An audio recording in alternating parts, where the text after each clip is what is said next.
Selon le proverbe, un vase vide fait le plus de bruit. Comme les gens sont confus dans le monde, et ne considèrent pas la Torah de la vraie manière. La Torah les appelle quotidiennement avec amour, mais ils ne se soucient pas de tourner la tête pour l'écouter. 98. Et bien que j'ai dit que dans la Torah la matière sort de sa gaine pour être vue peu à peu, et se cache aussitôt, il est certain que lorsqu'elle sort de sa gaine pour se cacher aussitôt, la Torah ne le fait qu'à ceux qui en ont la connaissance et qui deviennent savants en elle.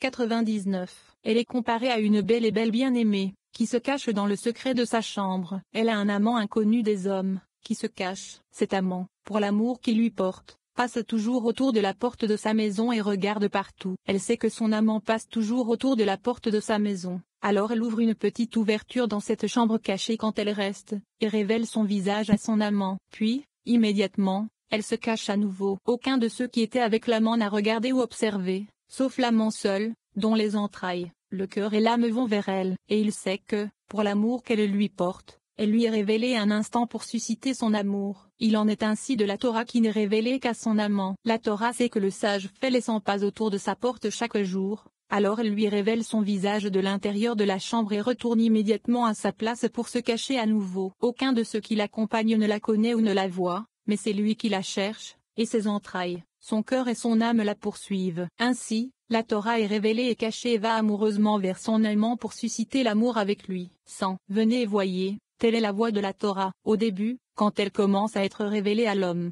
elle lui donne un léger indice. S'il la reconnaît, tant mieux, mais s'il ne la reconnaît pas, elle le fait venir et le traite d'idiot. La Torah dit à celui qu'elle envoie chercher, dis à ce fou de venir ici pour que je puisse lui parler. C'est le sens de, celui qui est simple, qu'il vienne ici, et quant à celui qui manque d'intelligence. Michelet 9h16. Celui-ci s'approche, et elle commence par lui parler de derrière le voile qu'elle étend devant lui, de sujets selon son entendement, jusqu'à ce que peu à peu il soit attentif. Il s'agit d'une interprétation homilétique. 101. Ensuite, elle lui parle par énigme derrière une fine feuille. C'est la Haggadah. Lorsqu'il la fréquente, elle se révèle à lui face à face, et lui raconte tous les secrets obscurs et les voies obscures qui étaient cachées dans son cœur depuis les jours primordiaux. Cet homme est alors un dirigeant, un homme de la Torah, le maître de la maison, puisqu'elle lui a révélé tous ses secrets et ne lui a rien gardé ni caché. 102. La Torah lui dit, as-tu vu l'allusion que je t'ai donnée au début? Elle contenait tel et tel secret. C'est ainsi que cela se passe. Il voit alors qu'il ne faut pas ajouter ou diminuer des mots de la Torah. Alors le sens littéral est tel qu'il est, de sorte que pas même une lettre ne doit être ajoutée ou retranchée. Par conséquent, les gens dans le monde doivent faire attention à courir après la Torah et à l'aimer, comme nous l'avons appris. 103. Viens voir, s'il en prend une autre Shemo 21h10. Les incarnations dans ce verset sont grandes et élevées, comme toutes les âmes qui s'incarnent. Pourtant, les gens ne connaissent pas les voies du Saint, béni soit-il, et comment les balances sont placées et les hommes jugés chaque jour à chaque saison, et comment les âmes sont condamnées avant de venir dans ce monde et condamnées après avoir quitté ce monde. 104. Combien d'incarnations et d'actes obscurs le Saint, béni soit-il, accorde-t-il à des Neshamot en garde de la Torah et des préceptes? Et combien de Ruchonu se promènent dans ce monde, n'entrant pas dans la présence du roi? Et combien de mondes sont transformés pour eux, c'est-à-dire que l'arrangement des grades, appelé monde, est changé pour eux, et le monde est transformé de bien des matières obscures et merveilleuses. Pourtant, les gens ne savent pas et n'observent pas. Et comment les âmes roulent, s'incarnent, comme une pierre dans une fronde, comme il est écrit, et les âmes de tes ennemis, il les fera sortir comme du creux d'une fronde. Ishmuel 25 2.29.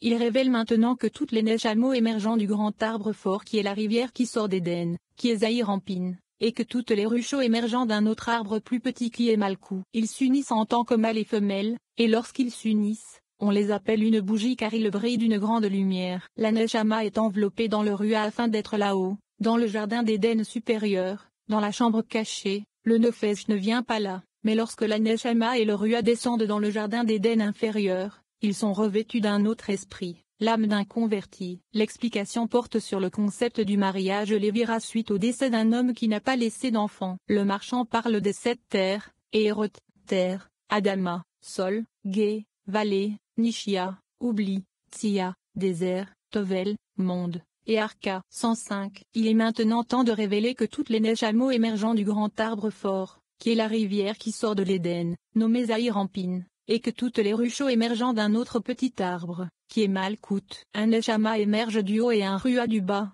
et ils s'unissent en tant que mâle et femelle. Lorsqu'ils s'unissent, il brille d'une lumière élevée. L'union des deux est appelée une bougie, Ner, qui est faite des initiales de Neshama Rua, comme il est écrit. L'âme de l'homme est la bougie d'Hachem Mishlei 20h27. Quelle est la bougie? Neshama Rua. La réunion des deux s'appelle une bougie, comme il est écrit. L'âme de l'homme est la bougie d'Hachem. 106. Le Neshama et le Rua sont un mâle et une femelle qui brillent ensemble. Ils ne brillent pas l'un sans l'autre, et lorsqu'ils se rejoignent, l'ensemble est appelé une bougie. Ensuite, la Neshama est enveloppée dans un Rua afin d'être là-haut, dans le jardin suprême d'Éden, dans la chambre cachée, comme il est écrit, mais l'esprit doit s'évanouir, ou s'envelopper, devant moi. Yeshaïa 57 2.16. Il n'est pas écrit être enveloppé mais enveloppé, ce qui signifie qu'il enveloppe les autres. La raison en est que la Neshama que j'ai faite là, dans le jardin supérieur d'Éden, dans la chambre cachée, est enveloppée et revêtue du Rua, comme il se doit. 107. Puisque cette chambre n'a, et n'emploie, que le Neshama et le Rua, le Nefesh n'y vient pas. Seul le Neshama est revêtu du Rua. Lorsqu'il descend dans le jardin d'Éden inférieur, il est revêtu d'un autre esprit qui émerge de là et qui y habitait, c'est-à-dire, les âmes des convers. Le Neshama habite dans ce monde en eux tous et est revêtu d'eux, c'est-à-dire, à la fois dans son propre Rua et dans les âmes des convers.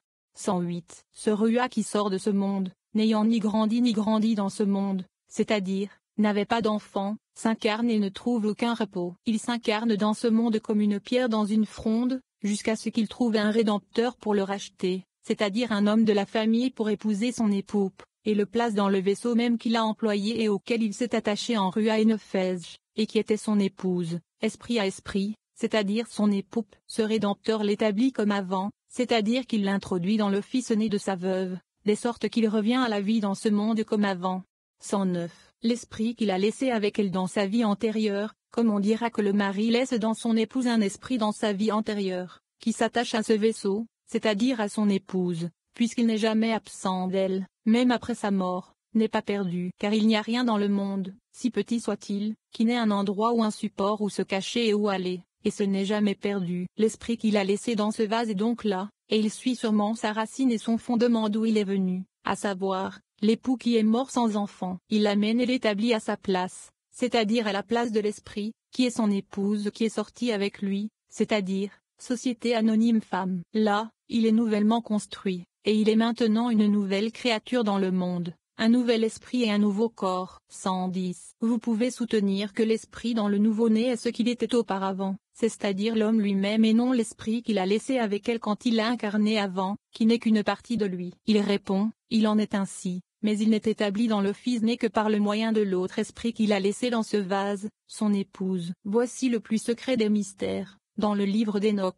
l'édifice construit dans le fils né d'un mariage légal ne l'est qu'au moyen de l'autre esprit qu'il a laissé dans ce vase, à savoir son épouse dans la vie antérieure. Quand il commence à se construire, l'esprit attire l'esprit nu de l'enfant et l'attire à lui. Ainsi, deux esprits sont transformés en un seul. Ensuite, l'un devient Rua et l'autre Neshama, les deux étant un. 111. S'ils méritent d'être correctement purifiés, les deux ne font plus qu'un, de sorte qu'un autre Neshama, supérieur, sera revêtu d'eux. De même que les autres personnes dans le monde ont un esprit auquel s'accrochent les Neshamos qui viennent en premier, c'est-à-dire les âmes des convertis, et un autre esprit au-dessus, et le saint Neshama au-dessus est revêtu des deux, ainsi lui aussi a deux esprits, le sien et celui qu'il a laissé dans son épouse dans une vie antérieure, afin que le Neshama supérieur soit revêtu d'eux.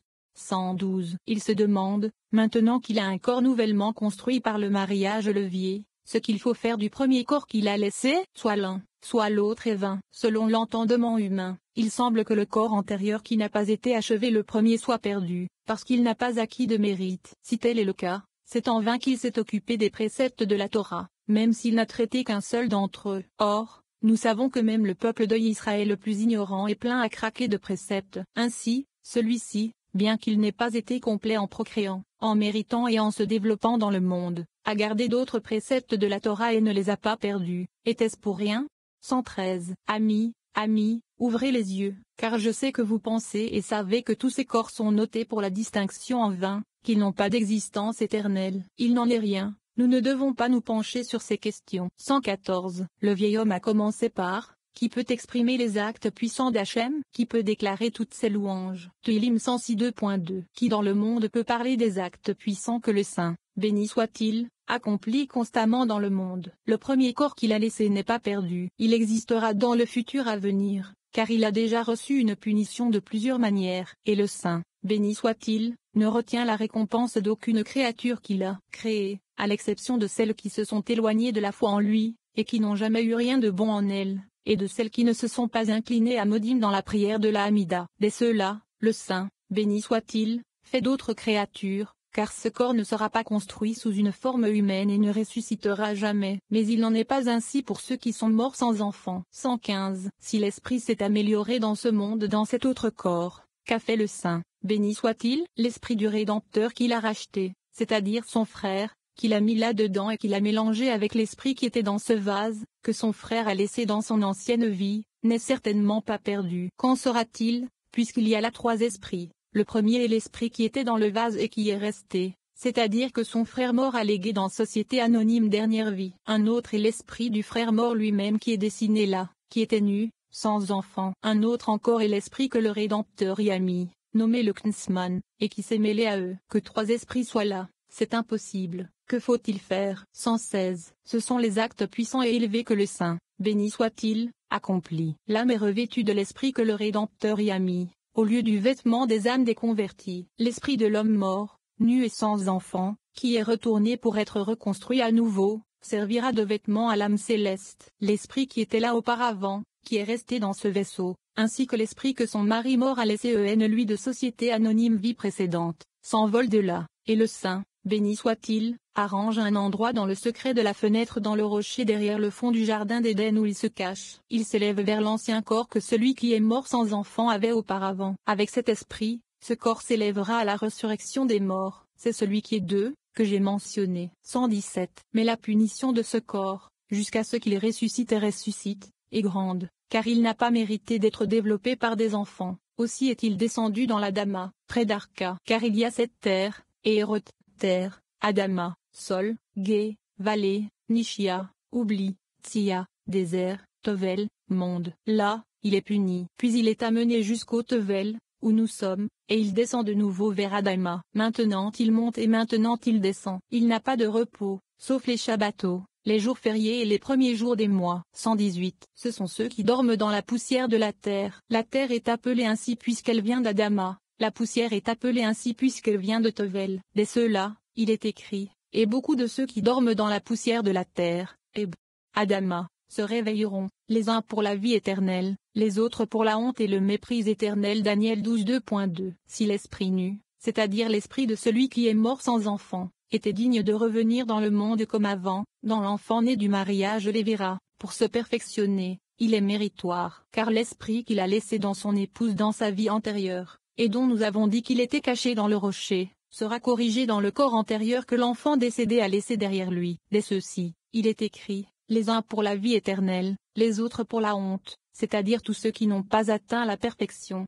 119. Tels sont les actes puissants et élevés du Saint Roi Céleste, que rien ne s'opère. Même un souffle a une place et un rang, et le Saint, béni soit-il, en fait quelque chose. Même la parole d'un homme, même une voix ne sont pas vaines. Tout a une place et un rang. 120. Celui qui vient d'être construit, c'est-à-dire l'homme mort sans enfant, qui s'est incarné dans l'enfant né du mariage les verra, et qui est venu au monde comme une nouvelle créature, n'a pas d'âme sœur. C'est pourquoi son âme mère n'est pas annoncée avant Société Anonyme Naissance, car il a perdu son âme mère, qui est devenue sa mère, tandis que son frère est devenu son père. Au cours de ces exposés, le marchand ne cesse de s'interroger et de s'interroger sur l'opportunité de révéler ses secrets, mais il retrouve ensuite sa force et sa détermination et continue. Il parle maintenant de sortez, fille de Sion, et regardez le roi Salomon, disant que Zahir Ampin appelle, Malkout fille, sœur et mère, tout est en elle. Le marchand explique longuement l'arrangement compliqué des âmes dans le mari mort, la veuve et les enfants d'un mariage lévérien. La question du rôle des âmes sœurs dans ce cas est également abordée. 121. Il s'est dit, vieil homme, qu'as-tu fait? Le silence t'aurait fait du bien. Vieil homme, je t'ai dit que tu es entré dans la grande mer sans corde ni drapeau. Que vas-tu faire? Si tu veux t'élever, tu ne peux pas. Si tu as l'intention de descendre, regarde la profondeur du grand abîme. Que vas-tu faire? Malheur, Vieil homme, malheur, ce n'est pas à toi de faire demi-tour. En de tels temps, tu n'avais pas l'habitude de faiblir en force, car tu savais qu'aucun autre homme de la génération n'entrerait dans un navire jusqu'à la profondeur où tu es. 122. Le fils de Yoshé, à savoir